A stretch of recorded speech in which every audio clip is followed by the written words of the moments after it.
How you going, guys? It's the Board Game Bully back with another review, and today we're looking at the heaviest game we've ever looked at. And I think this is the one where we realise that the train has come off the tracks. The wheels are off the car.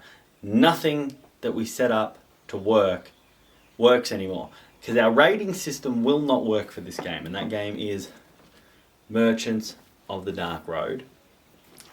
And I'll just let you into the little bit of a backstage look at how we do this. So I record this video in like 3 or 4 parts, and I actually haven't figured out my rating when I review this, when I start this first part right now. I know I like this game. I know I want to play this game again. But when I think in my mind about the accessibility of the game to new players and the disaster of a rulebook that this game has, this game's going to get ranked like a 5 out of 10. And I really like this game. Everything's broken. Oh no.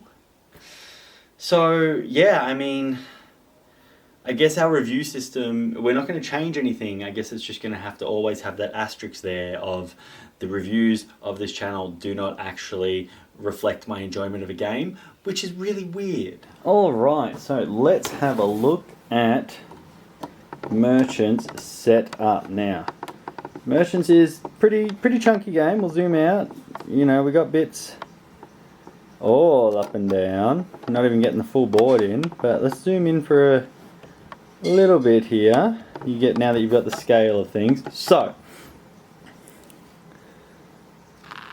how's the best way to do this? So, this is your player board here. Your player board has a spot on the left you'll carry your inventory from. And the stuff on the right is where the dice play comes in. So where can we put that? So you put that there. So to set up is very specific. You put a dice here, here, and here. And it's got to be as 1, 2, and 3. Then you roll 4 more blue dice and 1 orange dice. We'll get into what the orange dice does soon. And you put them in your supply. So that's how your board will end up looking. You also have a horse in front of you, which will give you a special power. I've obviously left the horses in the box. I'm not going to stop the video to go get them, but yes, the game does start slightly asymmetrical because you all have a different special power.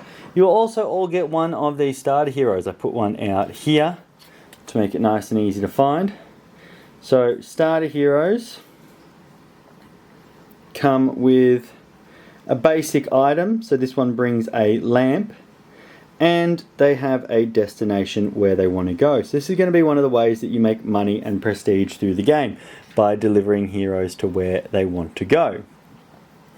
So how do you do this? You start, you see we've got all of our caravans here. You move around these spots on the board. Now the spots may not be obvious straight away, but they are these crossroads areas where the trail branches out a little bit. Like there, for example. Now what that will do is that will put you between 2 different locations. You'll always be between 2 different locations, and for the most part you'll be activating one of those locations. So if I'm here, I'm between the Great Bazaar and I'm between the Queen's Commissions. But how did I get there? Well, I'm glad I asked. So, you will take a dice from your supply and you will bump up one of these dice here. If you bump up a dice in the first location, that dice will go there and it will show it's your action dice. You can now move however many pips, not can move, must move however many pips are on this dice. In this instance, it's 1, so that would move us here. You also look at the pips on the dice that it's moving into that spot. You look here, you can't sell, but it's also a 1. So I would then reference this sheet here. 1 gives me a gun. So I would immediately get a gun and I would load it into my caravan as such. Keep in mind, at the start of the game, I also would have got a starting good based on my position. However, it wasn't that important, so we didn't bother setting it up. So, I've done that, I've now moved. However, what if I didn't want to do the first option? What if I wanted to do the second option. So I bump up this dice here. I now have to move 2. But what's important here is the second slot gives me a lantern for my cart, which is quite an important part of the game. But it also lets me unlock this illuminated dice, which would then go up there. So now I have 2 active dice. I can move 1 or I can move 2. So I move 1 again.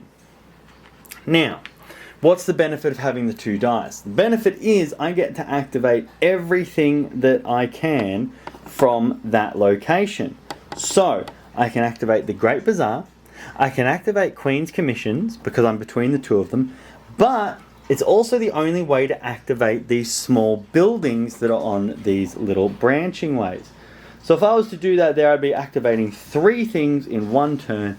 Always better to use an illuminated dice if you have access to one. Alright, let's now move our turn back one last time and have a look at the 3rd spot. So, we bump up the 3rd spot. We now have to move 3 spaces, but the 3rd spot lets us either get 2 coins or we can rotate this wheel up here. It's not getting the most light in the world. There we go. So that wheel up there dictates the cost of things. There'll be a number associated to every one, and the dice on top of them show availability. So if I choose to rotate that, I rotate it 1 spot to the right. The staff goes from being worth 1 to being worth 5, but there is no staff in the inventory. Oh well, too sad. Okay, so those are the spots on your wagon. Now we can actually look at the spots on the board. Oh yes, buckle in, it's going to be a long one. So first up, let's zoom in as much as we can. The Great Bazaar. When you activate the Great Bazaar, you do 2 sets of actions. You can rotate this one. You can also take a dice, change the face of it completely, and put it down somewhere else. Now there can be no more than 2 dice on 1 spot. That allows you to affect the pricing and what's available. At that point, I can also then spend gold to buy items. If you buy items from a place that has 2 dice on them, you get the second one for free. So, having a look at the state of the wheel right now, guns cost 1. I could buy both of these guns, therefore, for 1. Now, you can only buy 1 item, or from 1 spot. However, a single potion would cost me 5. And that's the Great Bazaar. Something that you will use early on in the game, but then probably never use again, at least in my limited experience. Now, Queen's Commissions. This is how you get prestige. So, you come to Queen's Commissions, you look at these cards here. So these cards will have a location on them and 3 items on them. So what you want to do is you want to get as many of those 3 items as you can, and then you want to travel to Windglass. That will get you 1 prestige for 1 item delivered, 3 for 2, and 6 for 3. Now what you want to do, if you can, is you want to match the location on one of these hero cards that it's not going to show. Why does it zoom into this one? Why is it? Oh, it doesn't. It wants to make a liar out of me. So you can see this location is Windglass. This hero wants to go to Scorchburn. So ideally what we would be doing is we would be getting a commission from Queen's Commissions and a hero that go to the same place. So that's how your sort of starting hero can help get you moving in the game. You've also got Blazing Quartz up there. Again, we've talked about that can only be activated with a illuminated dice. That will give you a Blazing Quartz. Now, Blazing Quartz is good because when you travel in this game, you will have an animal companion to travel with you. I know, cute, adorable. And this will let you activate its ability. Alright, moving right along. Oh yes, we've got more to do. Next up we have Jörg's Excursions. Now if you go to this spot, you'll be between Queen's Commissions and Jörg's Excursions. Jörg's Excursions lets you travel to one of two places. You can travel, whoopsie, to the Ruins of Yin. Now, the Ruins of Yin is this place here. Now, for every hero you have, you can move this an additional spot, but you must move it at least one to start. And that tells you what you're going to get from the Ruins of Yin. Now, for the most part, they're all items. You're going to get them there. And they're upgraded items. Now, this is the cool thing about upgraded items. We've already seen a gun. Let's refresh our memory and have a look at another gun. Oh no! I almost had it. I forgot I got to hold my hand up behind it. Do not lose the focus. Nope, no, we don't want to do it.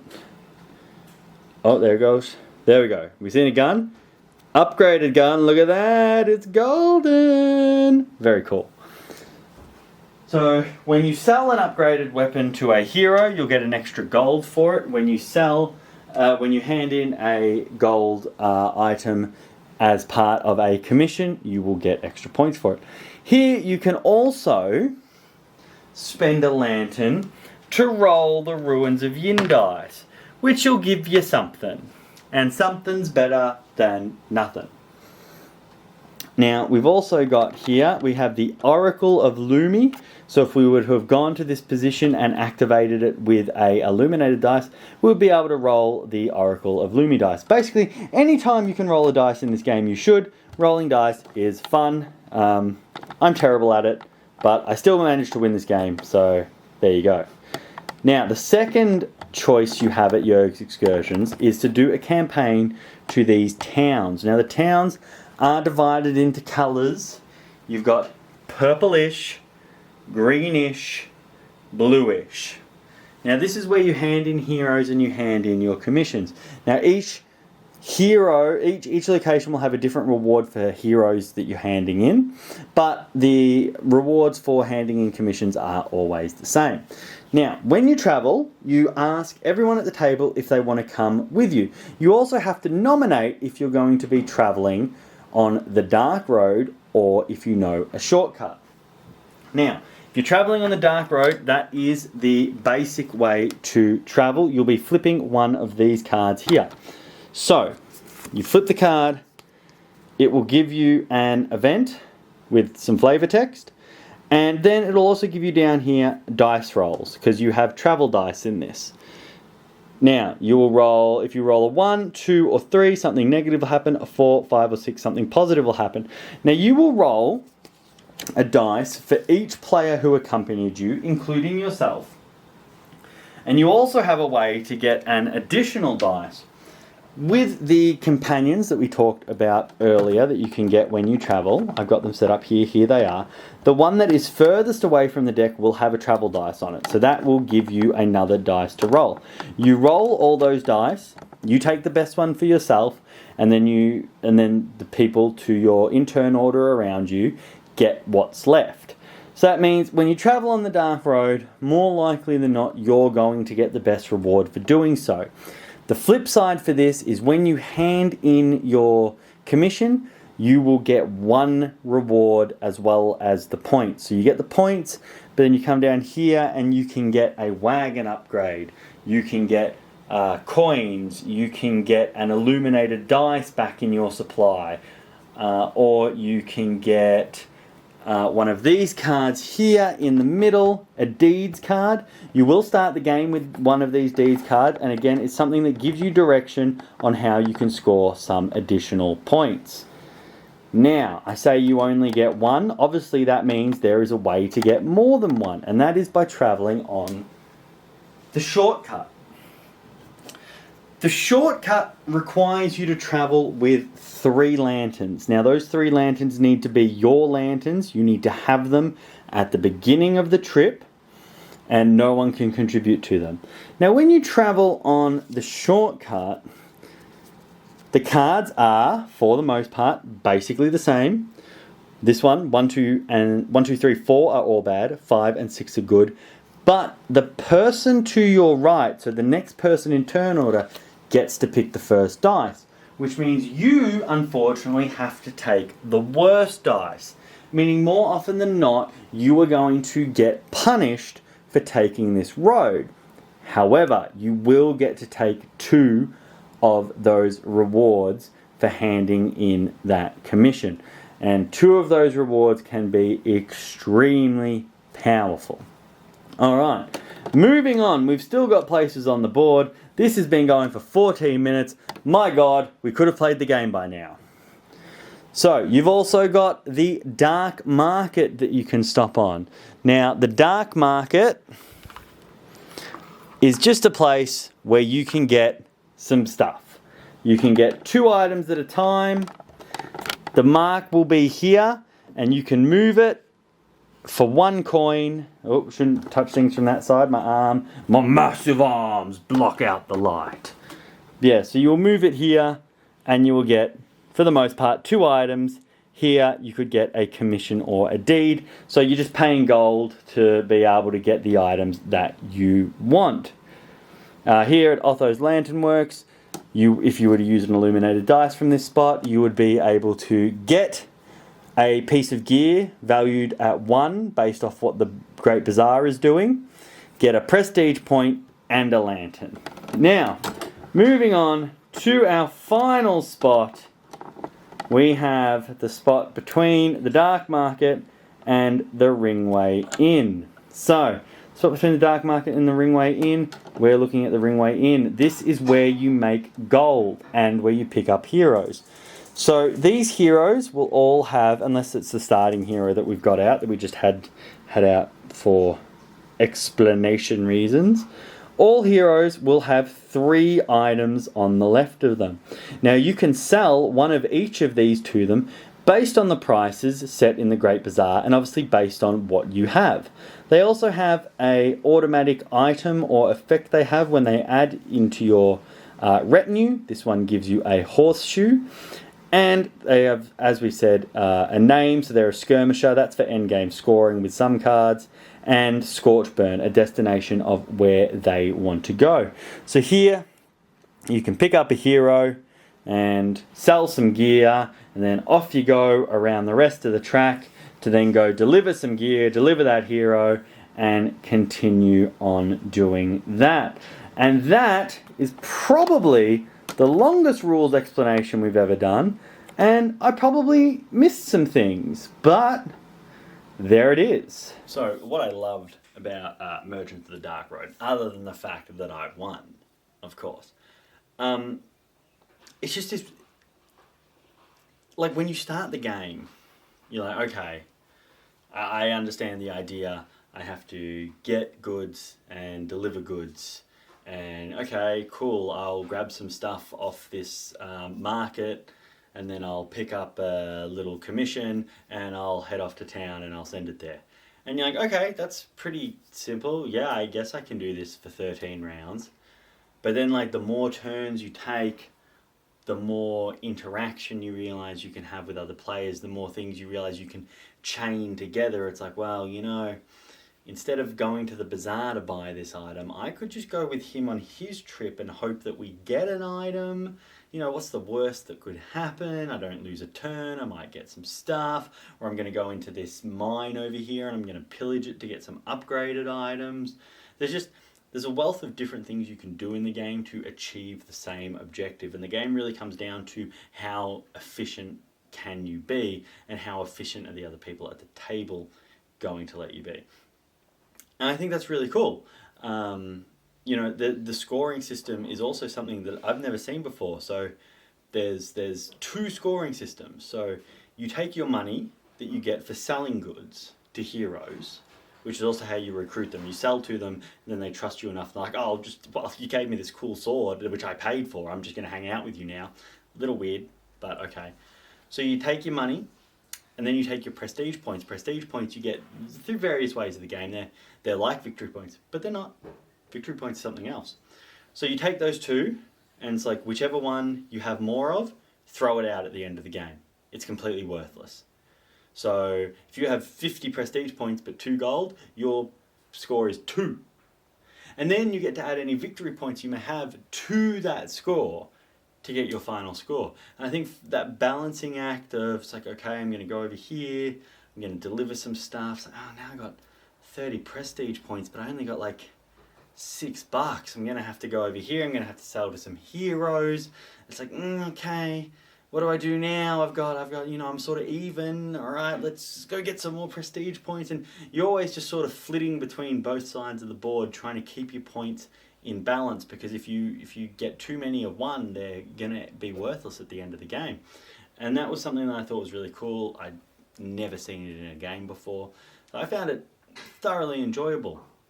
Some of the people at the table seem to be really into rearranging their goods in their wagon.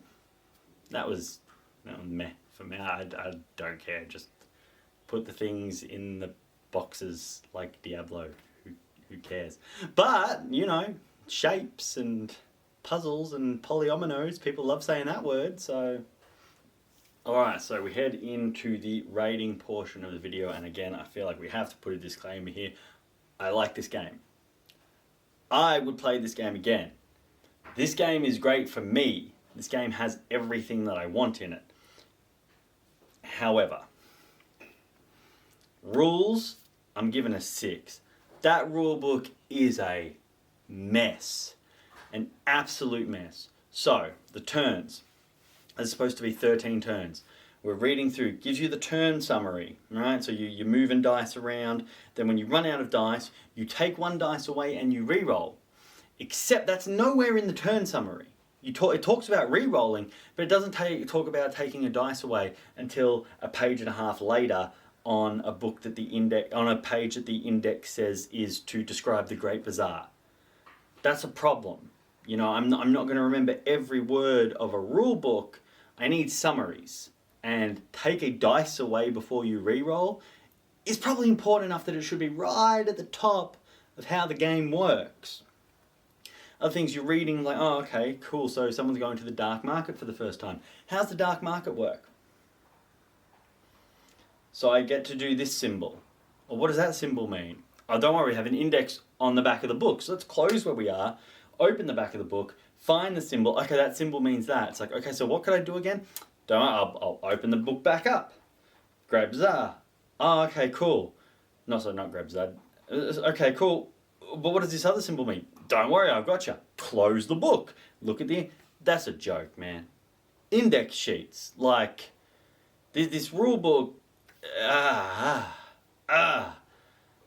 almost made me not play the game. Like, I was reading this rule book and we were doing setup, and there were so many times that I had to stop and I had to flick through a whole bunch of pages and I had to look at indexes and tables to try and find the information, that I was about ready to crack the shit and be like, I'm not, someone else has to read this rule book. At one point in the game, someone else did have to read the rule book because we were looking for how something worked, horseshoes. And I went through every page and I couldn't find it. And this was like halfway through the game. And I went, you know what? I'm done with this rule book. Someone else can find it or else we're not using them. I don't care. I never get like that. I've never had this issue before. But if it was just a me issue and if I was just cranky that day, that's why I'm not going to rate it a 1, rating it a 6.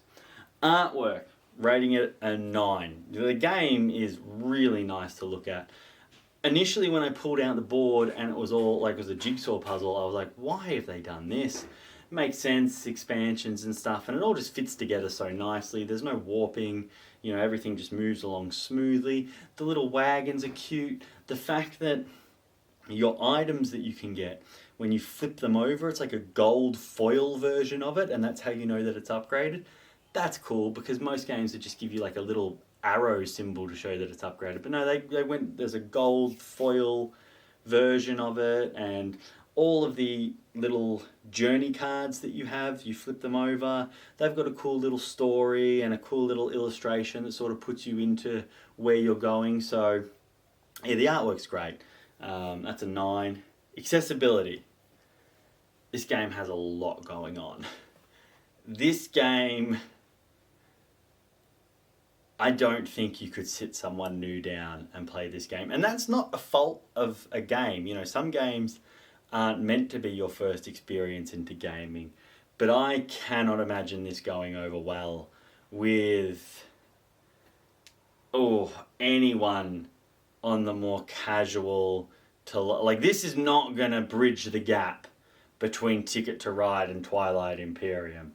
You know, this is not the medium weight game you're looking for to get your friends to try more difficult games. This is beyond that. There's a lot going on. And just the way that the dice work and the pips on the dice mean different things and you're moving them up. There's a lot to keep track of. It's a hard game. It's not, but that's the thing, it's not.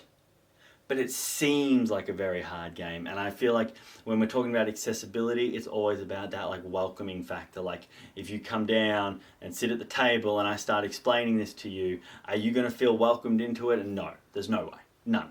So 5 for accessibility. And finally, gameplay, 8. This game's great. I only rated an 8 because there are people that I wouldn't want to play this game with. There are people in my game group occasionally that I wouldn't want to play this game with because, like I said, there is a lot going on. And, you know, even when we play some simpler games sometimes and we have, let's call them board game group adjacent people, you know, like they're the people that come to the group but not all the time and they're a little less into it. You know, I have to sort of do the management for their turns for them, not because I go in and take over, because they'd be like, hey, so what happens now? Like, we were playing Azul.